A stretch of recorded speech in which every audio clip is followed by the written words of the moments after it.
How's it going, guys?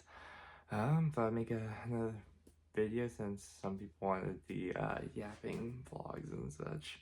I've never been great at them because my rambling skills are kind of just branched off. I try talking about one category and I switch into like several different boxed off ones, and then I try to make it back to the original. It never works out very well, but I'll go ahead and try.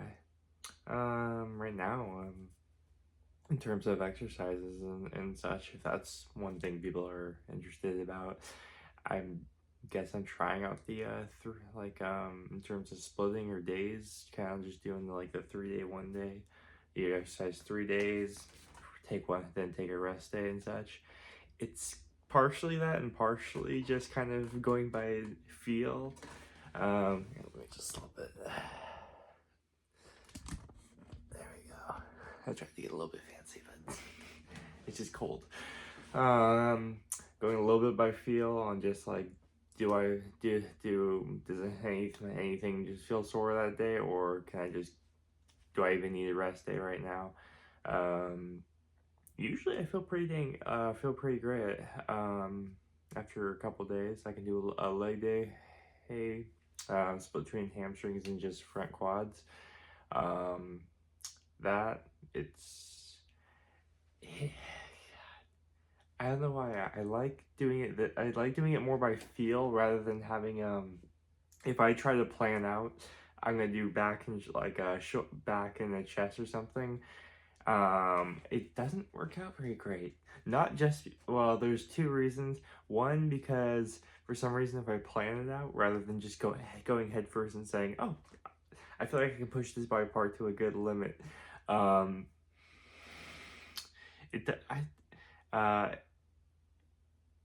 guess it's maybe an ADHD thing, or it's like an autism measure where if you plan it out, you'll have less, you have a horrible likelihood of just not getting it done, because you're stressed out about the entire time. I'll be thinking about wanting to go in there and doing these exact exercises all day and going in there, and my day will be ruined just because it's Planet Fitness. You're not gonna get the machines you want most of the time. You have to wait.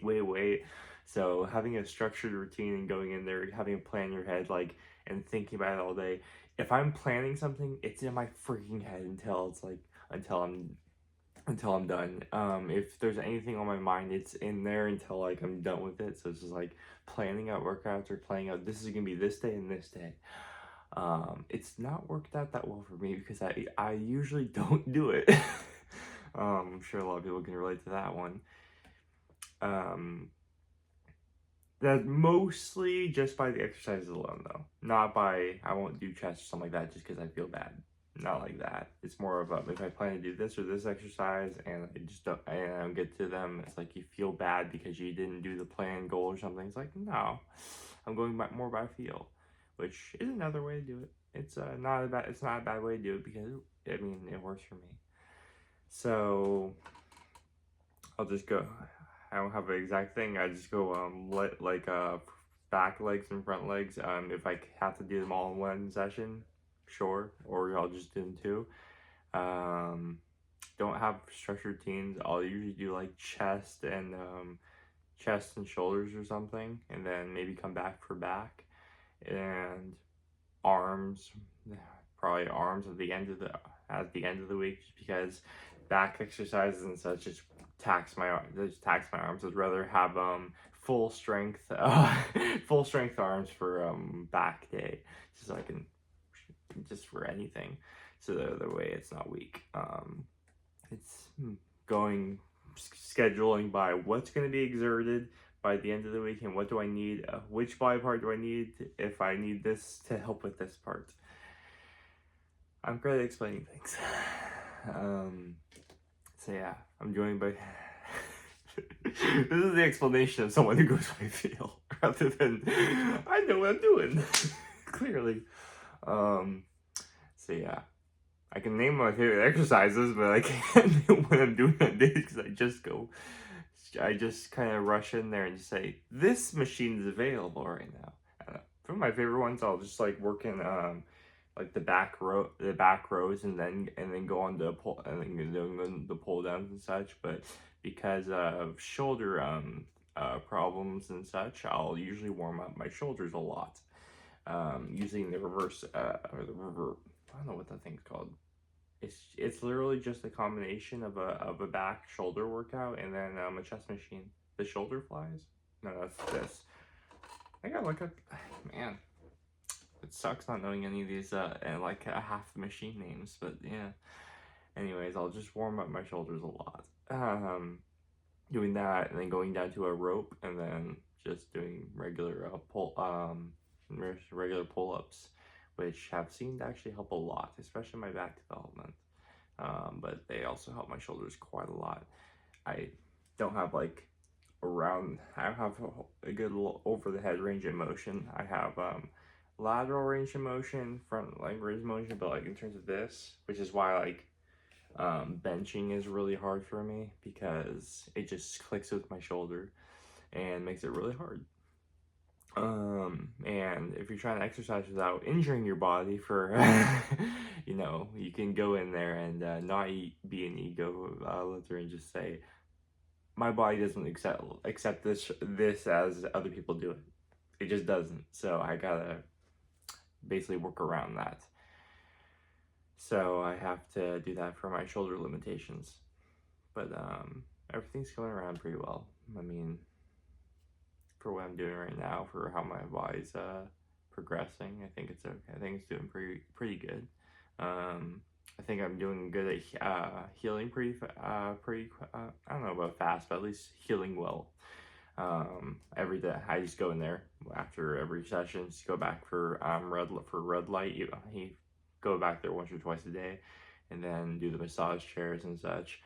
Those things have helped me because a lot. Because after especially legs, if I before using any of that therapy, my legs would be sore for 3-4 freaking days until finally I have the usage of them. You know, when you wake up and you're just like 40, like 50, 60-year-old grown man, like growing man pains coming out, and you feel like arthritis in the hips and knees and such, and you just growing to get out of bed.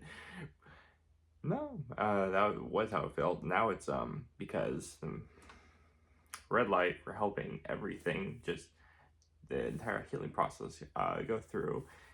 Some blue light too, also for inflammation and joint issues, and then just to calm that down, and then the massage chair, just get the blood circulation flowing much better right after the workout, and then maybe even later on. And I'll even do, and if you just go on there repeatedly throughout your other gym sessions too, you'll still be getting blood flow and kind of just getting circulation down there.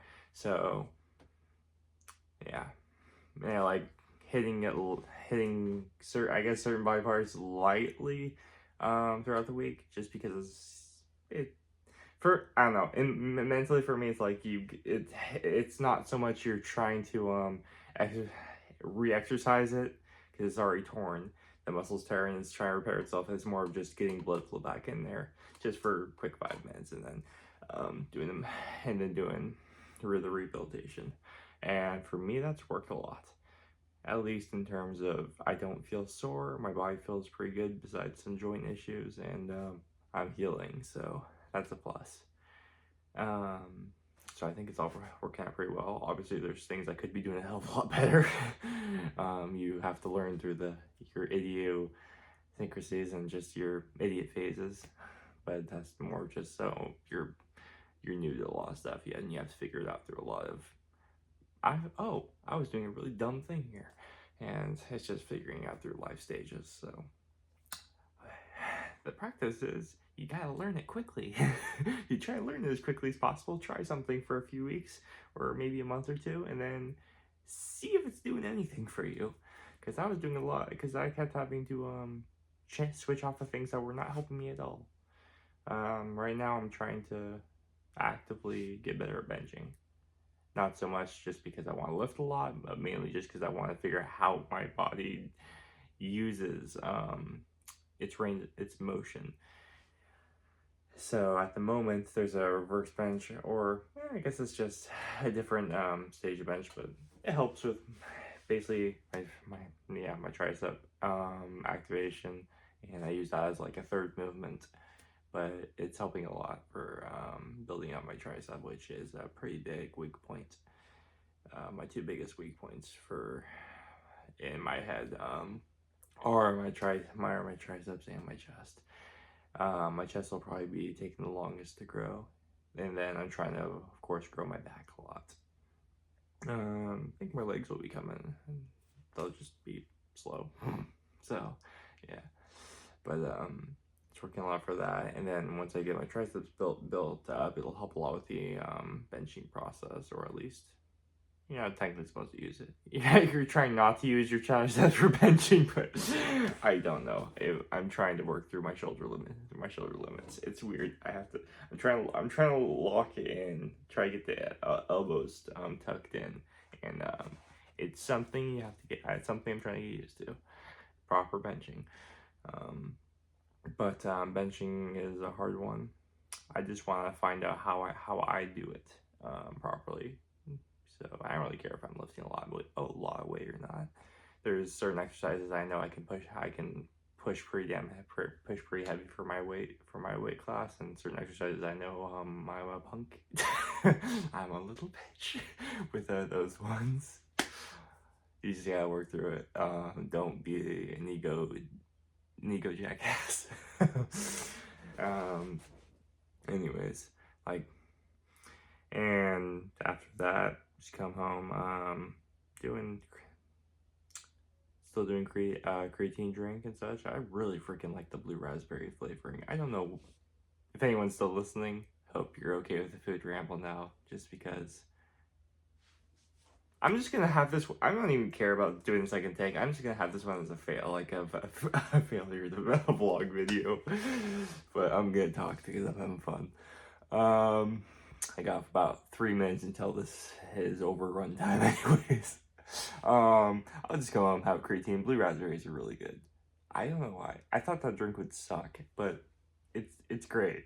I might get another one, or I might try a different flavor, but I'm gonna get another creatine shake. That one is I'll wake up in the morning, you just hydrate to that, put a watermelon or another raspberry, oh god, electrolyte drink, and pack it into the water along with the creatine, so that way you get hydrated real quick.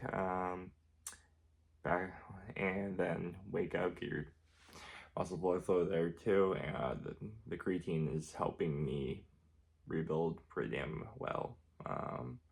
Obviously, I look quite a bit bigger because there's a lot more packaged into the muscle. Yeah, a lot of water weight, but well, not that much, but it's a pretty good amount. It makes it look stuffy, so I'm okay with that. It's kind of like that superhero padding, you know, when you try to make yourself look really big and you look like a doofus. So I'm doing that. Meal-wise, it's pretty much the same. I'm just going through, like, God, I'm looking at a lot of Instagram reels on how to cook food right now, on cooking methods, because I'm just looking at this one that's going around, like, this banana, egg, cocoa powder recipe with milk and such, and that looks so good. I gotta try it. Then a couple pizza recipes that require just eggs and such, and they're easy, like they're 5-20 minute big recipes. They look so good, and they're so protein heavy and such, and nutrients, bananas, everything you need in there, and they contain all the ingredients I already have. So I'm definitely trying those. Yeah, I got an air fryer upstairs too, so like there's no reason not to actually have exciting stuff to eat. I'm still doing plain basic steak, eggs, some chicken, and stuff like that, just because I'm okay with basic. But I also want to try really fun looking food. So I'm gonna be doing that. Yeah. I think I'll have a second part to this video where it's just mainly rambling about food and other stuff. So, if anyone has made it to the end of this video, type the number 3. I don't know. Alright. Thanks for watching. Have a good one. there was no point to this. Just rambling. Bye. Thank you for watching.